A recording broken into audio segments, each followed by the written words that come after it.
Hello and welcome to Channel Sport this morning. It's great to have you join us again. I am Tahir Salam. This is what the show looks like. We're starting off with the Super Falcons of Nigeria. They'll face the Lady Elephants of Ivory Coast in an African Women's Cup of Nations decider later today with a 2-0 lead from the first leg. Also on the program, the 2021-2022 NWFL Premiership resumes today with 6 matches, including the defending champions, Rivers Angels, taking on Sunshine Queens. Also on the program, Kai Evert and Christine Pulisic on target as Chelsea overcome Lille in the UEFA Champions League round of 16 first leg clash played at Stamford Bridge. All right, so this is just a teaser of what to expect on the show. There's a lot more on the menu in the next 55 minutes, so try to stick with us. I'm not alone on the show. Ademola Ogunbono, of course, joins me once again this morning. Demola, it's great to have you on the show. Well, it's a pleasure being here, Tayo. Thanks for always having me. And, I know. Let's talk some sport this morning. Let's get to it, right? Absolutely, absolutely. I'm really excited for the Falcons as well, too. They'll be playing later today in Abidjan, crucial outcome qualifier. Really going to be difficult, Tayo. Yeah. If you can just get a draw, nick that draw. That's all that matters. Yeah, you know, home sailing for us. Oh, okay. All right, we'll get to that later on the program. But before then, let's give you updates coming from other sporting events going on across the world. Let's start with Senegal. Senegal is still celebrating after their maiden AFCON title in Cameroon just last month. Now, this time around, they're celebrating the opening of a new stadium, a massive, new, beautiful stadium. Demola, we're seeing pictures are coming. This is lovely. From that launch, and the who is who, everyone was there pretty much. The Abdoulaye Wade Stadium launch went down yesterday night, and you can see the fans, everyone turned out to witness this opening, including the FIFA president, Gianni Infantino. Tayo, the players will be absolutely pleased. Look at the pitch, the quality.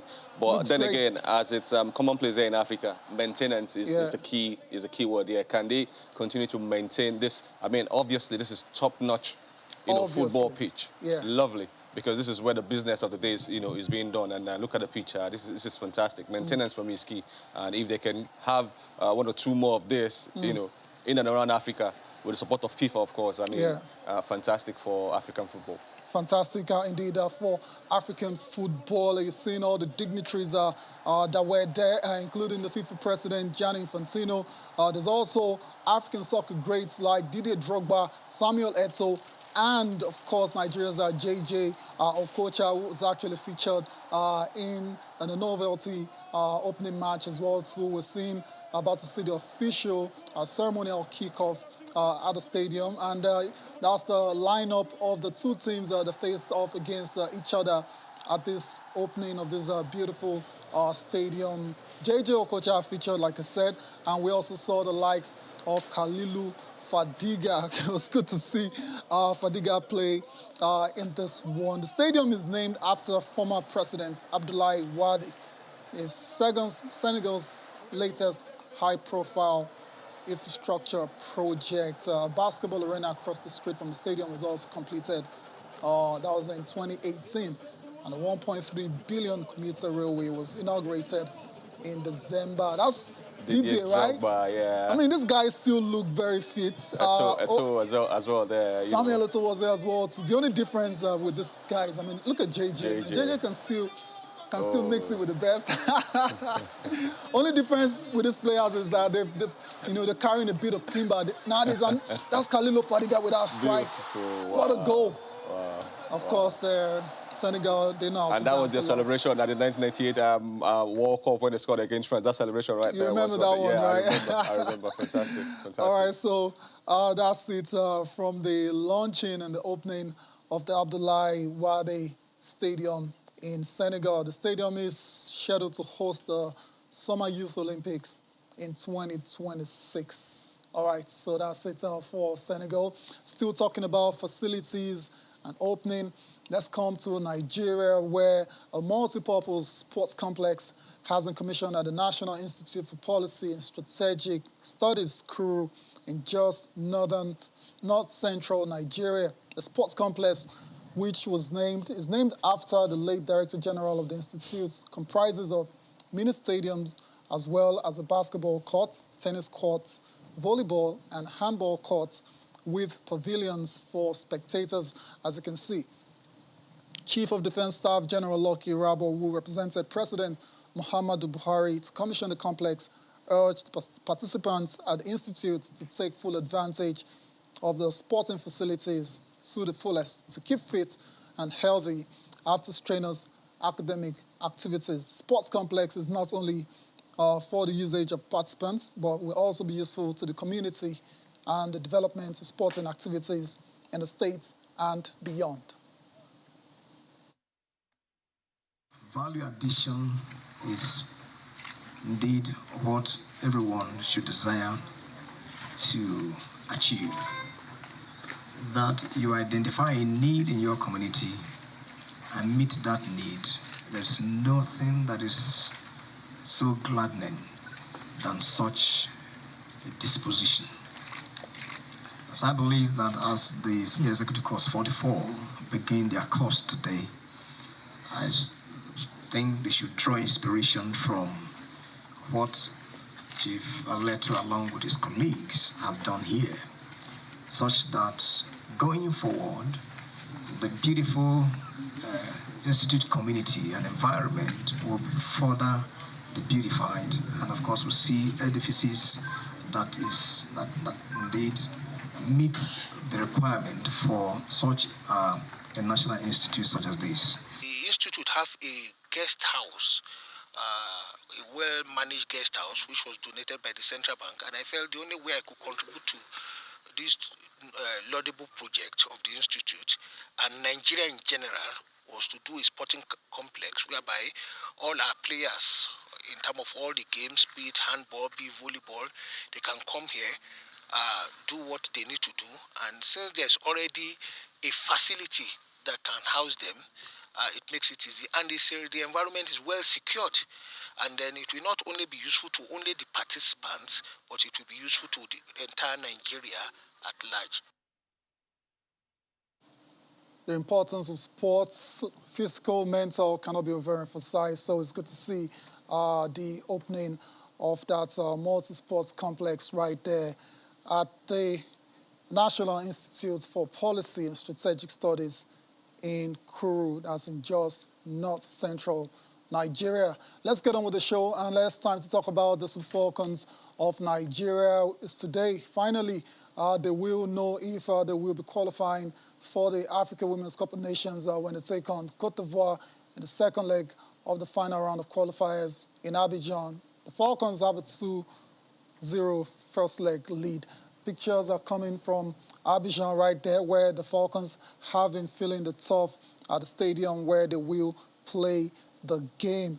2-0, decent first leg scoreline, but we saw in the previous round of qualifiers, it was 2-0 over Ghana, went to Accra and lost 1-0. So you can see how tricky that kind of scoreline is. It could easily have been a 2-0 loss, then we start struggling to see how we'll advance. But it looks like the girls are in proper shape. It looks like the team is ready and fully focused to ensure that what happened between Nigeria and Cote d'Ivoire, where they denied us going to the Olympics, it doesn't happen again. It has to be said that these lady elephants are really, really good distance side. They can score goals. Before coming to play the match against the Falcons, they scored 20 goals over, I think, was it Niger or about 20 goals, aggregate scoreline. And when they came over here, it wasn't as if, they really played good football, especially in the second half where they had spells. And they were all camped in our own half of, the pitch. But kudos to our girls. The defensive lineup, especially what you mentioned, Plumter, had a massive game. True. Going 2-0 up, scored in the first half, and again, Onumonu in the second half, coming in for the injured Asisat Oshuala. You thought, oh, where is the goals going to come from? But kudos to the girls to pull that one out of the bag and get a 2-0 scoreline win. But going to Ivory Coast, going to their home, it's a different really ball going game. to it is style. It's really going to be tough. But if you can hold out for a 0-0 draw, that would be just enough to get us through. But then again, we shouldn't just go and sit back because we know these girls can play and they can score goals. If you can at least nick a goal, make it really difficult for them, we'll be in a safe place. But it is really going to be tough. I expect our girls to pull through. We are nine-time African champions for nothing, so that should count for something today. Yeah, should count for something. And interestingly, you've mentioned the approach to the game against Cote d'Ivoire. The coach around the world drum says the Falcons won't be sitting back against Cote d'Ivoire despite having a 2-goal lead from the first leg. Pitch is in great shape. It's actually probably the best pitch we've been on in these qualifiers, so very, very pleased with the pitch. Well, I'm confident that we got the win and we scored 2 goals, but we all know there's 2 legs to it, so we've got to come out with the attitude that we're going to score goals here too and win the game. We can't sit back and try to protect that 2-goal lead, so we'll come out very aggressive and in a very attacking mentality. Well, look, I think on the outside, when we're not in camp, we're thinking about the AFCON and we're thinking about the World Cup, and we're always planning and preparing ahead. But right now, the mind is just on the Ivory Coast. We've got to get this result, or none of that else, nothing else matters. So right now, all the focus is just on this game. Yes, the focus is on the second leg matchup against Cote d'Ivoire. Nothing else. After Nigeria must have qualified for the outcome, they can start talking about that one and then qualifying for the World Cup as well too. Demola mentioned Ifeoma Onumonu earlier, just a few seconds ago. She made her debut as well too for Nigeria. That was in the first leg, and she scored 2 goals.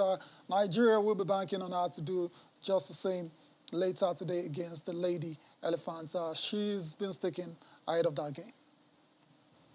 I think I'm really excited to play, get out there again, score more goals, have a better team performance. I think even for myself, I'm so happy I scored the 2 goals, but I know I have more in me. I know I can do better. So yeah, I'm ready to go, ready to get out there, ready for tomorrow. Ready for today. Ifeoma Onumonu, watch that name. What a debut. I mean, that's a dream debut. It is. You scored 2 goals, you end up winning. What more do you want? But it's good to see her saying she wants to add more goals to her tally already. She should. And, she's fantastic playing over there in the US, fantastic, striker. Coming in, she wasn't phased. You could tell that she was born ready for it. So let's hope that today, again, they can go out there, nick that odd goal for us and then get us through the finish line to go to the, outcome. So I'll be looking forward to that. All right, then. So we wish Nigeria's Super Falcons all the best later today against Cote d'Ivoire. Hopefully, they're able to secure qualification for the 2022 Africa Women's Cup of Nations that will be going down in Morocco later this year. Let's move on, still talking football, but this time around, let's come home and talk about the NWFL Premiership. It's back after a short break, and we're looking forward to seeing all the matches that will go down later today. We've got a comprehensive preview for you of those games. Let's give you the fixtures, first of all, of the matches that will go down on match day 8, starting with Confluence Queens taking on Nasarawa Amazons. There's also Niger Rattles taking on Pelican Stars, as well as Adamawa Queens versus Oshun Babes. That's in Group A. While in Group B is FC Robo Queens taking on Royal Queens, so that's a battle of the Queens. There's also Sunshine Queens versus the Rivers Angels. Right, the defending champions is going to Akure to take on the Sunshine Queens. Should be a very exciting matchup indeed. And last but not the least, Delta Queens versus Abia Angels. Demola. Yeah, it should be interesting. Defending champions, Rivers Angels, they are really, really good, solid side. Going away, I'm not expecting Sunshine Queens to be a rollover. It's going to be tough, but I still think that Rivers Angels, they have just enough firepower, up front to get, maximum 3 points. It's going to be tough, but I think, yes, it's something they can do. It is not beyond them. It's not beyond them at all. I mean, there's a reason why they're the best team in the land. That's Rivers Angels. They dominated over and over again. So, and the reason why they end up being champions is the fact that they travel to places like Accra, which is supposed to be very difficult ground. and tricky ground to play on. They go there and get a job done, and that's why usually they end up being champions. So that's it for the return of the NWFL Premiership. All these games will go down today.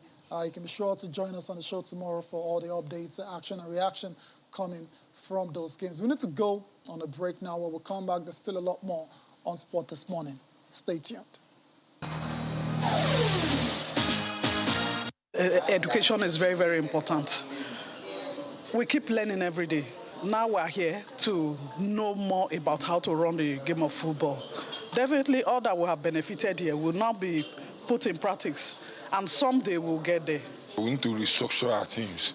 We need to get some things, put them in place. One, the first thing is the structure of your team. Your team needs to be properly structured. Then you need to get an office. Don't just be a roadside. You need to be well equipped. We're talking about professionalism, and this is a way forward. First of all, we have come to learn how to do the club assessing, the structure, infrastructures, and it has really exposed to many of us that we're not doing it right. What we think we were used to is actually not the right way of doing things. So this seminar has really exposed a lot to any of us, and we're happy to have this kind of training. And going forward, I think we're going to see better structures in club, better infrastructures. Talk about how to raise finances, how to bring income to the team, not dependent only on government, how to get sponsors, how to get the right players, how to protect our players from contracts of players, also how to get it right and make sure every player is under contract, and how to respect, most importantly, the contracts of players. That's a reaction coming from the Level Up seminar that was organized by the NWFL just before the resumption of the second half of the Premiership season. This is very, very commendable. It makes a lot of sense to continue to train club owners. And this should come up, every quarter or thereabout. I mean, you could tell that she was really exposed to some new information, and she's taking that back to our club to put things in place, and things like this can only improve the league. Improve the league, absolutely, absolutely. Yeah. So all right, so that's it for the Nigerian Women's Professional Football League. Hope is of course for the game to continue to develop in the country and to get to the heights where it's supposed to get to, and especially with the talents that we have in the country. Absolutely, Tayo, you're spot on with that, and that the government shouldn't be the only focus where they're expecting funds to come from. You can, sponsorship, how you can better build your team, the brand. Club, your brand, put it out there in the face of people. It can only spell good times for the players, the clubs, and as a matter of fact. It will level up, just like... very apt. Level up, the whole system for them. Yeah, awesome stuff. Awesome stuff coming from the NWFL Premiership. Let's get on with the show now. Let's go to the Nigeria Professional Football League, the NPFL. 2 matches will go down today. One between Gombe United and Plateau United is a match day 14 clash, while the second one is between Sunshine Stars and Wicked Tourists, which is a match day 1 clash. It was scheduled, it wasn't played for all of the reasons you know already. But the NPFL is now, as the LMC has now said, the match will go down today between Sunshine Stars and Wicked Tourists. But our focus is going to be on Gombe and Plateau United, the two of the most informed teams in the NPFL at the moment. Plateau United, if they win today, we'll be going back to the top. They go straight up top. They're just 2 points behind table toppers Rivers United, who are on 29 points. If they get that win today, which I'm not expecting it to You're not expecting it? No, I'm not expecting that it's going to be, smooth sailing for them, because they're going away to Gombe United, and Gombe are 10th on the log as well, and they're looking for points as well. They have 19 points, and if they can get maximum point themselves, they'll move further up the table, which will be good for them. But Plateau United, I'm sure they know that they're smelling blood already. If you can get that win, they'll go to the top of the league. Albeit to be 1 point over Rivers United. You can see that both teams, both Rivers and Plateau United. Plateau, especially, they've been really good. I think they've been, is it 5 wins on the trot now? I mean, I'm not so sure. they're on a winning run. I think they don't They are the remember. form side, no doubt. They're the form side, in the NPFL exactly. this season, they're scoring goals for fun as well. They're really tight, solid, unit. I expect that they will go there. It's not going to be easy, but I know that top spot, they're looking like this should be ours at the end of, the game today. So I think Plateau are well worth the while for me today, but it's going to be tough. It's going to be tough. Going away is always tough in the NPFL. Very tough, especially against the Gombe United side, which they are doing very well as well too at the moment. Promises to be very interesting, fascinating matchup between those two sides later today. Join us tomorrow on the show for updates coming from that game. Still talking football, but this time around, let's go to a couple of steps below the NPFL and talk about the TCC League. That's a league involving 10 nationwide league sides, rather.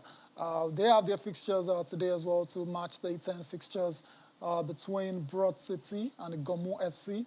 There's also Valiant versus Diners, as well as Emidino taking on Beyond Limits. They are the table toppers. Atlantic Business and Imperial will round off proceedings later today. So fixtures are coming from the TCC League, the Creative Championship, involving 10 nationwide sides. Okay, still talking football, but this time around it's time to go to Europe, the UEFA Champions League to be precise, and give you updates are coming from the 2 games that went down last night. Round of 16 first leg clashes involving Chelsea and Lille at Stamford Bridge, as well as Villarreal taking on Juve. That was in Spain. That match ended 1 apiece, while at Stamford Bridge it ended 2-0 in favor of Chelsea. Kai Havertz and Captain America, Christian Pulisic, on target for the Blues. And the other game was between Villarreal and Juve. Like I said, it ended 1 apiece. Let's start with Chelsea and Lille. No Romelu Lukaku, no problem, because Kai Havertz steps into that striker's role and showed how it's done, right? And you wonder why they signed Lukaku on the first instance. Honestly, I mean, they signed him because they thought it was the guy to take them to the next level. But if you look at the way Chelsea plays, you know that, see, when Lukaku was at Inter, playing with a supporting striker in Lautaro Martinez, it was a formidable force. But Chelsea don't seem to play the same way, as that. More or less, Tuchel likes to go like a false 9, or more or less. And I think Kai Havertz suits that position perfectly. Look at what they did in the Champions League final against Manchester City, a couple of years ago. Fantastic player. The same approach yesterday, and he seemed like a man on fire right from the get-go. I mean, Kai Havertz, having a keeper to, forcing the keeper into a fine save and eventually getting that beautiful goal. But then for Lukaku on the bench, smirting, he didn't even get a sniff to even come on and play and do something. It was as if it wasn't really needed in that game. No, it wasn't. It wasn't really needed. Yeah. So fair play to Chelsea. They played like a team who are world champions, and they were really solid defensively in the middle of the park going forward. Yeah. And if you now look at the players on the bench as well, I mean, Thiago playing like a man reborn at almost 36, 37 years old. Fantastic defender yesterday. And what about Kante as well? Kante as well, you know what Kante brings to the team. Was a pit bull. It brings extra stuff to the table these days. He's like an extra man. Look at the run. Like an extra man in the middle of the park there for them. And when you now realize that they have both their the fullback out, that's Reece James and Chilwell. These guys are still not playing. Their way back. And going with the 3-4-3 formation yesterday, perfect for Chelsea. They ran Lille ragged. I think it's football can be crazy sometimes. Exactly. So be careful what you say. Yeah, I'm being careful now. But I think at the end of the day, Chelsea will go through, definitely. Yeah, looks like Chelsea will get the job done in the second leg. Like I said, Romelu Lukaku started the game on the bench. We thought perhaps he'll come on in the second half, but nah, didn't even taste action, any kind of action whatsoever. Thomas Tuchel has been explaining why that happened. Every game is different. Every game is different. The focus was today on intensity, on high-speed game, and on also hard work against the ball, off the ball, to have an intensive teamwork. And Romelu struggled in the last games a little bit to deliver that. That's what I meant when I said I felt him a bit tired. Not only mentally tired, but also physically tired, which I can understand. He played like I think since the Liverpool game, Andy started every match for us, and were like some extra times in it as well, and yeah, it is like this. And then today we went for three other players too, and Kai is in a very good shape, full of confidence, and gives a lot of work rate and in high intensive meters to the team. And that was the decision today. For Sunday we have 4 days to decide and to recover, and of course he has every chance to play. He's got every chance to play. That's going to be in Chelsea's next matchup. But without him against Lille, Chelsea got the job done through Kai Havertz and Christian Pulisic. All right, let's go on to the next game of the night. That was between Villarreal and Juventus. And what a game that was. Incredible game of football. Dusan Vlahovic, what a player. That's a player definitely who's not suffering from a crisis of confidence at all, because the manner in which he took that goal barely 36 seconds into the game was just masterful. He's back to the goal tile. And the back way to goal, he wasn't and even swivel, looking. He knew at the back of his mind where the goal was. Yes. So there was no need for him to even turn around and look. He made a lovely turn.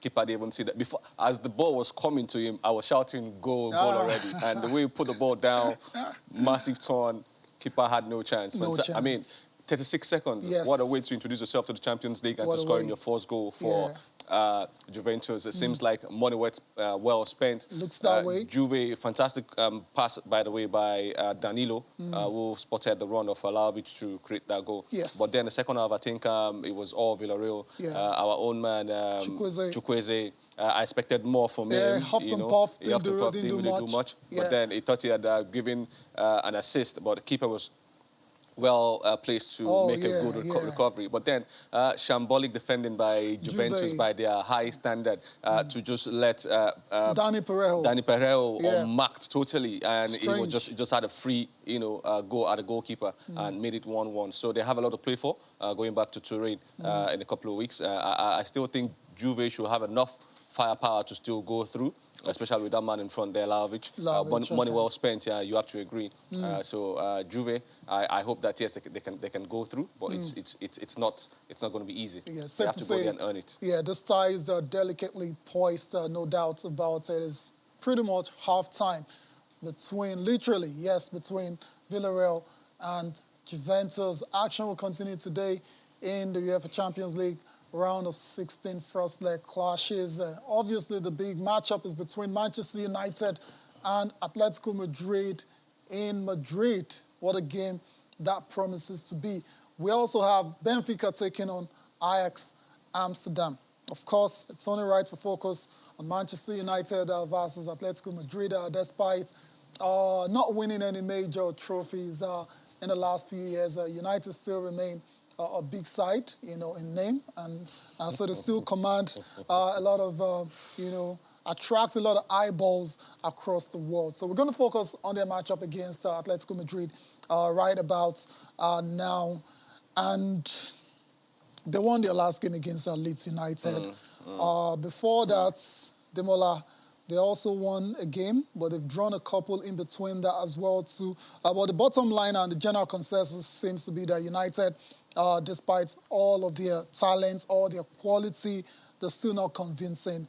And you wonder how they're going to cope in Atletico tonight, even though Atletico are struggling themselves. I think they have their work cut out, Manchester United that is, but I think they'll have a good bounce coming from a 4-0 win and 4-2 win over against Leeds, their rivals, but the manner in which they conceded came through. I think just 2 goals in a minute. Nothing to write about for Manchester United. They have to be strong defensively going away to Atletico Madrid. Diego Simeone as well. They've been a bit of struggling here and there for them. But when those guys click, especially with Carrasco, João Felix, and Suarez as well, still doing the business. The combination over the weekend, João Felix, fantastic goal, both guys. So they have that firepower there, but can United defense withstand the ferocious attack of Atletico Madrid? It remains to be seen later tonight. But I think they have it in them to get goals as well. Manchester United with Bruno Fernandes, Ronaldo as well still there. Sancho seems to be. Ronaldo knows how to score against Atletico Madrid. One of his favorite sides when he was in La Liga. Yes. But you must remember that Man U have always had it tough against Spanish oppositions. But this time around, I think it's going to be a keenly contested game between both sides. I think they're evenly balanced. I don't know if it's going to be a score draw, but I see goals, not so much. Okay. It's really, really going to be interesting. So I'm looking forward to it. Yeah, it should be very, very interesting. Coach Ralph Rangnick is expecting a very emotional battle against Atletico Madrid later tonight. It's always an emotional side, and this also reflects the character of the manager. Diego Simeone is probably one of the most emotional managers in Europe, and the style and the way that his teams have always performed reflects those emotions that he always tries to bring into the team, and this is what it's all about. We need to match the level of emotions and of energy in both games. And this is what we will have to be aware, and I will try to prepare our team, my team, exactly for that kind of challenge. I saw the game, the goal of 8, and I'm seeing Paul running behind him, sliding on his knees. Happy for him, everyone. I was slapping his head and saying that finally you score with that big head. So I think honestly it's just people making, trying to complain and making histories about this club, because we know that when someone talk about this club or about some player of this club, they go around the world with their voice, and is that something that they want? So for us means nothing, and for us, as I said before, as we stick to the plan and as we stick together is the main thing. Losing together and winning together.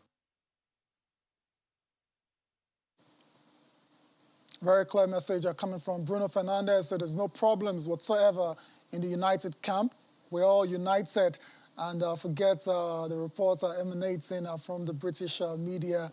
Fair enough, right? I would like to believe what to say. I would like to believe that there's, the bond in the camaraderie is still there. Obviously, there, we see from that celebration with Maguire. If they can now manage to get a win away today, it's going to be really, really interesting, exactly. for Manchester United. I'll just put a cherry on the Yes, absolutely. All right, so that's it for United and Atletico Madrid. The other matchup is between Benfica and Ajax. One player is going to be taking on his former team. I'm talking about Jan Vertonghen. We're going to listen to his pre-match thoughts, and we'll come back for Demola's analysis. It's a great opportunity for us to show ourselves in the Champions League again. But we have a lot of games in the league, and it's important to approach each game to win. And I've never went into a game with Benfica not to win, and a lot of things have happened with the club in the last couple of years, but we just focus on the next game, and as I said before, it's to win every game in the league, in the cups, and in the Champions League, and I'm very confident that we can go back to our best form, because everything is in place in Benfica to reach this level again. Jan Vertonghen speaking ahead of tonight's game against Ajax Amsterdam. Ajax, we saw them during the group stage. They were sensational. No other words to describe them. Scored a lot of goals, courtesy Sebastian Haller. Top goal scorer in the competition. So exactly, on his debut. Ajax as well, too, I believe, went unbeaten throughout the group stage as well. So they look very good and are ready for Benfica, although you have to say Benfica playing in Portugal can be a very difficult proposition as well. It can be. But Ajax have been a free-scoring side. They've won their last 5, matches home and away. Benfica have only won 2 in the last 5. They're a free-scoring side. Ajax there is, but Benfica is playing at home this time around. They're a decent side as well. Again, is proving that yes, he can still do the business out there. Ajax last group stage match saw them triumph to over Sporting CP at home. So their 6th Champions League victory in a row this season for Ajax. So fantastic performance by those guys. 4 players scored in the win. Entering Wednesday's match, they have 10 straight wins in all competitions. Wow. That's for Ajax. Red hot form. It is. I caught up with their match over the weekend where they managed a 1-0 win, but it was a fantastic game. And if they can bring such form again to Benfica try not a bad side. They're very decent side. They play good football, put the ball on the floor and play good football. But with the way Ajax play and they're running around, the youthfulness about them. Exuberance, yes. Very technical side as well. Very. And the coach as well, Ten Hag, fantastic coach job. as well. He's been tipped to come and take over at United. Yeah. We see how that will pan out. Yeah. But I expect a decent game of football later tonight between Ajax and Benfica. Yeah, so in terms of the likely outcome, based on everything you've said now, Ajax's form, which is simply incredible, and the fact that Benfica are kind of blowing hot and cold at the moment, you would think this Ajax side, they have what it takes to go and get a win in Portugal, right? They have what it takes. But don't forget that in attack as well for Benfica, they have a certain Darwin Núñez, who has been a key player for Benfica in Champions League, play. He leads the club with 3 goals so far. One of those having been the crucial first of the match. Sebastian Haller on the other side has been the most prolific player for Ajax, scoring on 10 occasions in this Champions League campaign. He's the competition's top scorer. You look at 3 goals compared to 10 goals, you see that the supporting, Definitely.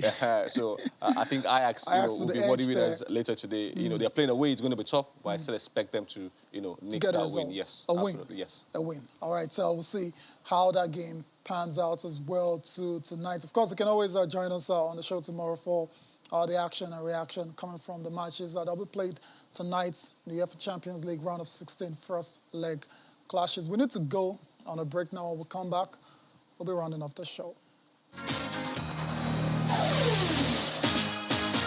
You're welcome back to Channel Sport this morning. You can send your messages to the Super Falcons today as they take on the Lady Elephants of Côte d'Ivoire in an AFCON qualifier. Send your messages, your goodwill messages, of course, to the Falcons by sending your mails to sportthismorning@channelstv.com, as well as channels_sports. That's on Twitter.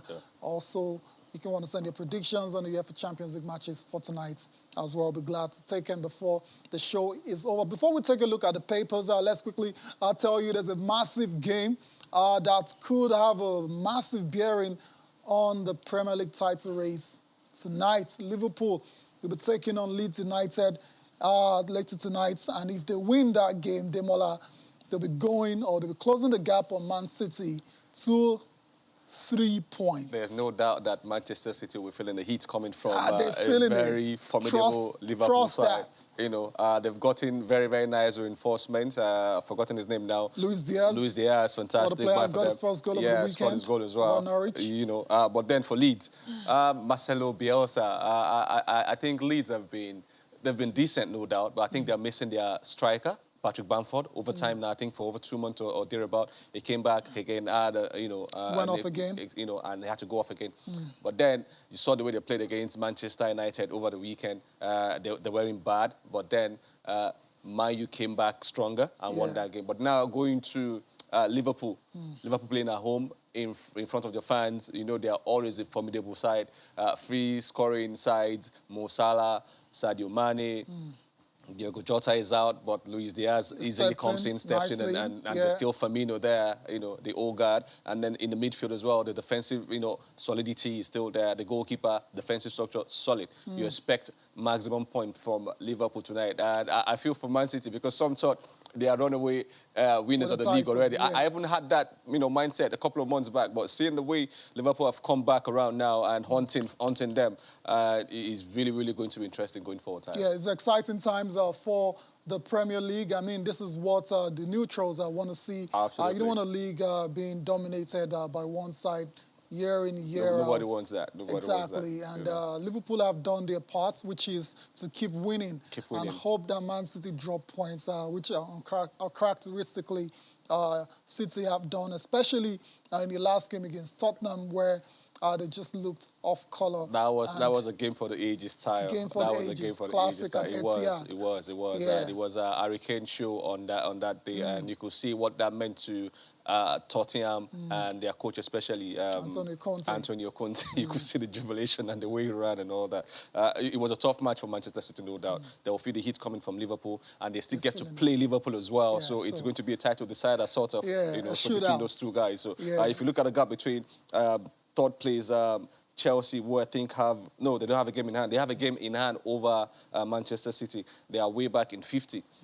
Liverpool 57. They get a win today. They're going to 60, 3 points behind Manchester City, who have 63 points. So. I think we can all agree that it's a title race between Liverpool and Man City. Absolutely, Chelsea absolutely. perhaps will just have to settle for third on the log, especially with the way they're playing right now. And then the rest of the pack will start fighting for the Champions League. For the last Champions League spots, but that's not what we're talking about today. And so for you, Liverpool, all 3 points, no doubts whatsoever. There's no stopping them. They're raging bull as it is right now, and I think they'll get maximum points and close the gap on Manchester City. Yes. Right, and Leeds United seem like the perfect team to play against Liverpool, the kind of team they like to play. Leeds a very open side. They let you play a game. They let you play. Exactly. They don't do much tactically to stifle their opponent's strengths, and you think the likes of Salah and Mane will be feasting on those chances. Definitely. Loads of goals expected today. You know, you have Salah there, you have Mane there, you have Firmino there, Luis Diaz as well. So you expect goals. All right, in this fixture. Over to Liverpool. Let's make it 3 points gap between the Reds and the citizens from Manchester City. All right, it's time to take a look at the papers. We've got 3 papers for review: Complete Sports, Sports in Life, and Sports in Sun. Let's start with Complete Sports. Osimhen's talking is in the news. It says, we'll keep pushing until the end. That's Napoli, because Napoli had an incredible opportunity to go top when they took on Cagliari a couple of nights ago, but then they needed Osimhen to come off the bench to get them just a point instead of 3. Why I didn't start Osimhen in that game? I don't know. Beats my imagination. You know, but he came in. Credit to the young man. Came in. You know, got to go for them. Got them a point. Should have been 3 points against Cagliari, but I think they'll take a point because they were on the losing side, and that's well. Let's see how, because I think the Italian league as well is a very, very interesting league. It is. I like the fact that so many dropping teams points. Yes. Here and there. I think over the weekend, almost all the 7 big teams, all of them dropping points over the weekend. Inter, AC, Roma. Proper coupon busters over the weekend. All right, so there's still a chance. Napoli, of course, can recover from that and perhaps go and win the first Serie A title since the late great Diego Armando Maradona did that all those years ago. Still on Complete Sports, there's also stories concerning Etebo, as the Watford manager is out and talking, saying we will soon be able to count on Ogenekaru Etebo. That's according to Roy Hodgson. Etebo's been out for a while now, but he's been back training. He actually played behind closed doors, a friendly game for the under-23 side. So he's ramping up his return. He's ramping up his return.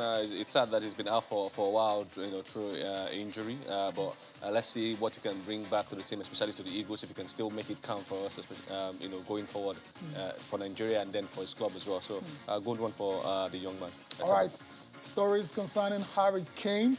Harry Kane would cost Manchester United at least £100 million. Why would he want to go to Man U when there's Man City calling? Exactly, but yeah, that's a good question. We know what happened over the summer. Wanted to go to City. Daniel Levy, refused to sell. Pretty much saying City did not match his valuation. And I'm glad that he's found a coach in Conte who believes in him, and he's a top. He knows Conte is a top coach as well. I think he's more settled now that he wants to see. Carry on. He wants to see what reinforcement is going to come in for Tottenham and see if he can play under Conte. I'm sure he believes that Conte is a serial winner and they can win something. He just needs sidekicks that will do decent job for him. But if Man City comes calling again and put the right money down, I think he's going to leave. Okay, so we'll see how that situation pans out for Harry Kane in the summer. We're hearing Tottenham are ready to give him a new deal as well, but he says, nah, just relax, guys. Let's see how things play out until the end of the season. You can't be making the same mistake twice. After signing that long-term contract that has now made him stuck at Tottenham. Hotspur, still on Complete Sport. Bayern, Chelsea, Arsenal wants Michael Olise. Of course, this is a story that concerns Nigeria, because we're hoping that this incredible talent, will one day don the jersey of the Super Eagles. You've seen him play, Tayo? Oh, what a player. He's a fantastic. There's another player there as well. Eberici. Yeah, fantastic player. You know, both guys. We're hoping this is about Bayern, Arsenal, Chelsea already wanting this youngster. He's a fantastic talent. Yeah. I've seen him play. The way he moves around with the ball, at his feet. Confident young man, very comfortable. These are the kind of players we want in the Super Eagles as well. So if they can brood them in, and we're not saying just let them go, and there should be a process, no doubt. But if your quality is there and you can do the business, why not? I think they should just go ahead and, you know, reach out to them already. All right, so that's it. Michael Olise being having the likes of Bayern, Chelsea, Arsenal, Everton also monitoring the Eagles' prospect. Let's go to the next paper now. Sporting Life. It's also Victor Osimhen right there in the middle. Napoli to suitors pay 100 million euros to sign Osimhen. Tips Origi to replace the Nigerian striker. Osimhen as well, too, a lot of stories concerning his future. I mean, it's barely just the second season in Napoli, and already talks about... He has shown what a fine striker, you know, he can be and what he brings to the team. He is a never say die attitude approach to football matches. He gives his 110% whenever he goes out to play. He's always chasing after the defenders, full of running, and that is what a modern striker is. And to add to his prowess of his head usage now, the way he scores with his head, you know, over the past couple of months. Forget the fact that he's just coming back from injury. He's been decent. He's been a fine footballer, and I hope he can bring this form to the Super Eagles where we'll play Ghana, and then he can, you know, see us through the finish line. Very important. So that's it for Victor Osimhen. If you want to sign in, bring 100 million euros. That's according to Napoli. We'll see how that plays out in the summer as well. Too. Cavani misses 4th straight game. Yeah, Cavani's always been injury prone. If you followed his career or his late career, you would see. You'd find this is no surprise at all. Van Dijk looking to equal PL record. Holders Chelsea take command of last 16 tie against Lille. Real Madrid to rival Manchester United for Pochettino. It's very interesting. Klopp pessimistic over Jota's Firmino's chances of featuring against Chelsea. And last paper for review is Sporting Sun. World Cup playoffs. Ghana in search of goalkeeper for Eagles. As government approves technical team for the Black Stars. Of course, that technical team is led by former Premier League manager, Brighton to be precise, and Newcastle as well, Chris Hughton. This is fantastic news for Nigeria. They're looking for a goalkeeper for a game that is just around the corner. I have to bite my tongue and say what I wanted to say. And long may their search continue. May the search continue. All right. Demola, many thanks for coming on the program again. Appreciate your time, Thank you for always having me, Tayo. And analysis as always. Thank you. Thank you all for watching as well. Enjoy the rest of your day. I am Tayo Salam.